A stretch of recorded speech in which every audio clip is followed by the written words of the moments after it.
84 million people from Mississippi all the way to upstate New York are at risk of severe weather today. Yeah, it comes as the South deals with even more brutally hot temperatures. Cities like Houston, New Orleans, Tampa could shatter daily heat records today through Wednesday. NBC News meteorologist Michelle Grossman is standing by with the forecast for us. Let's begin, though, with NBC News correspondent Priscilla Thompson. She is in sweltering Houston, Texas. Priscilla, nearly the entire South dealing with this unrelenting heat. How are people coping there?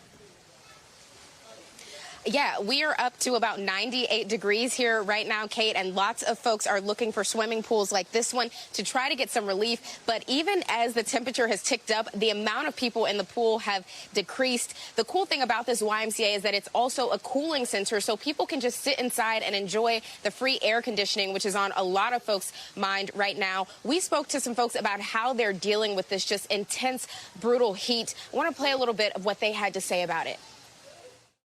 I've lived here for, I guess, the last 12 years, 13 years, and this is the hottest summer that I can recall, and it's also becoming very dry. I don't remember it being this bad so early in the year, but for August, this isn't that unusual, and, you know, thankfully I've got an inside job, so I don't have to be outside too much.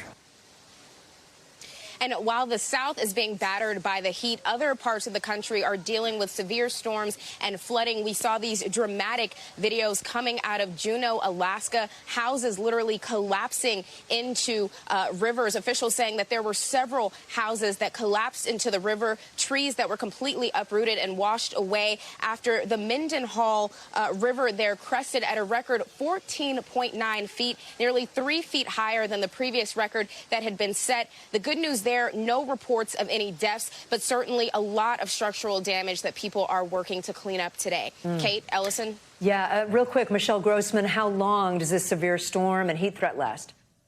Well, the heat's going to be throughout the weekend, probably beyond that. We're looking at that continuing heat just going on. And we're also looking at some really stormy weather. So we're stormy, we're steamy. We have that weather, dangerous weather continuing throughout the South. We're looking at some stormy weather right now. You can see where the cold front is moving through the east. That's where all the lightning is. So some really strong storms right now. Those pink boxes are tornado watches. That extends through this evening and into the early nighttime hours. We have a severe thunderstorm watch that includes portions of the southeast. Atlanta, you're involved in that. So we're looking at really gusty winds gusting over 65 miles per hour. Could see some hail, even the chance of a few tornadoes. But look how many people are under the risk for severe weather. 87 million people. Where you see the red, that is a moderate risk. DC, you're in that, and you have not seen that type of risk in a decade. So we're going to continue to watch this as we go throughout the afternoon and evening hours. And as far as the heat goes, we're looking at 72 million people impacted across the South, from Southern California into the South Central states and also the Southeast. And guys, we're looking at temperatures feeling like 115 in spots. Back to you. Oh.